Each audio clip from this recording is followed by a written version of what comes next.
Pendant longtemps, j'ai eu une idée en tête.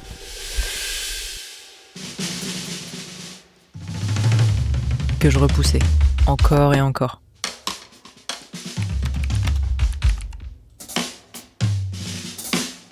Pas parce que je n'en avais pas envie, mais parce que j'avais peur. On voit les autres faire, créer, lancer des projets, et on se dit que nous aussi, on aimerait faire ça. J'ai toujours rêvé d'organiser un événement entre créateurs, mais je me disais que je n'étais pas légitime, que je n'y connaissais rien, et que j'allais très certainement me planter. Mais cette fois-ci, j'ai décidé que ce serait différent. Ok, et il me fallait un plan.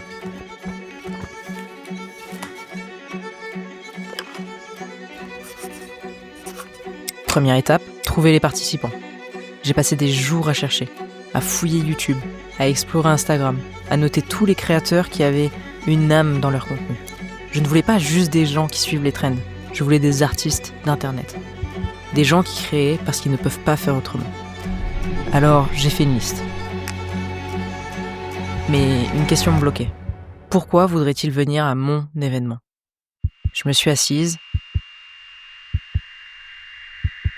J'ai respiré un grand coup. Et je leur ai écrit. Un par un.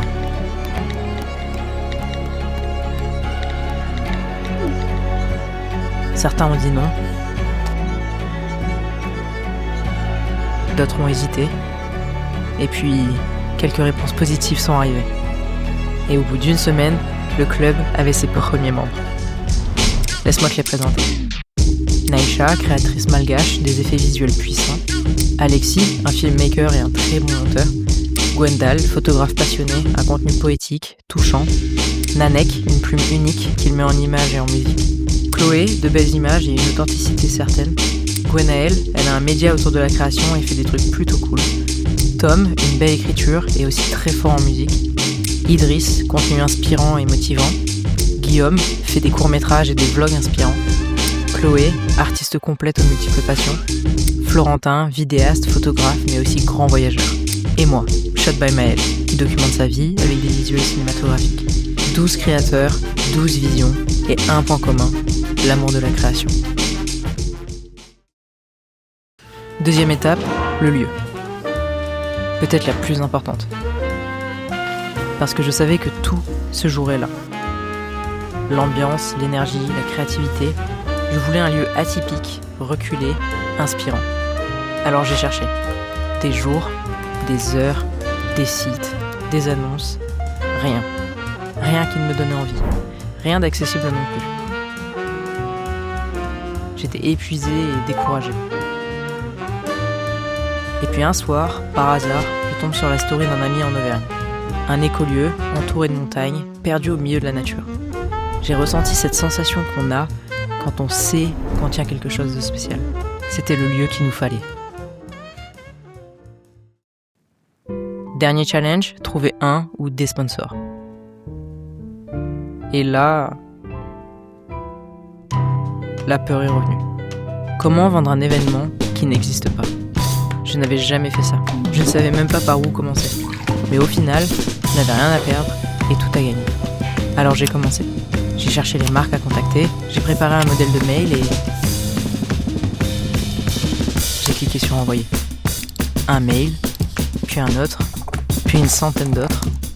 Chaque refus me pesait, chaque silence me faisait douter un peu plus. Les semaines passaient et je commençais à désespérer. Et puis un jour, un message. IPLN était intéressé. Je me suis empressé de leur répondre. On a fait un call, j'ai présenté le projet, ils ont adoré, la collaboration a été actée.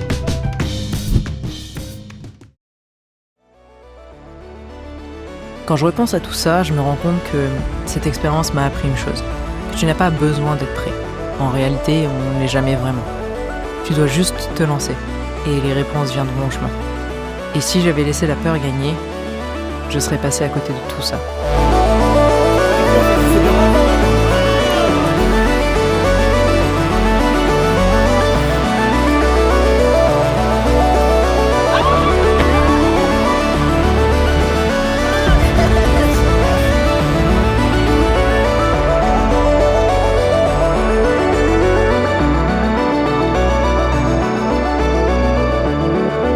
La peur ne disparaît pas. Mais on peut choisir d'avancer malgré elle.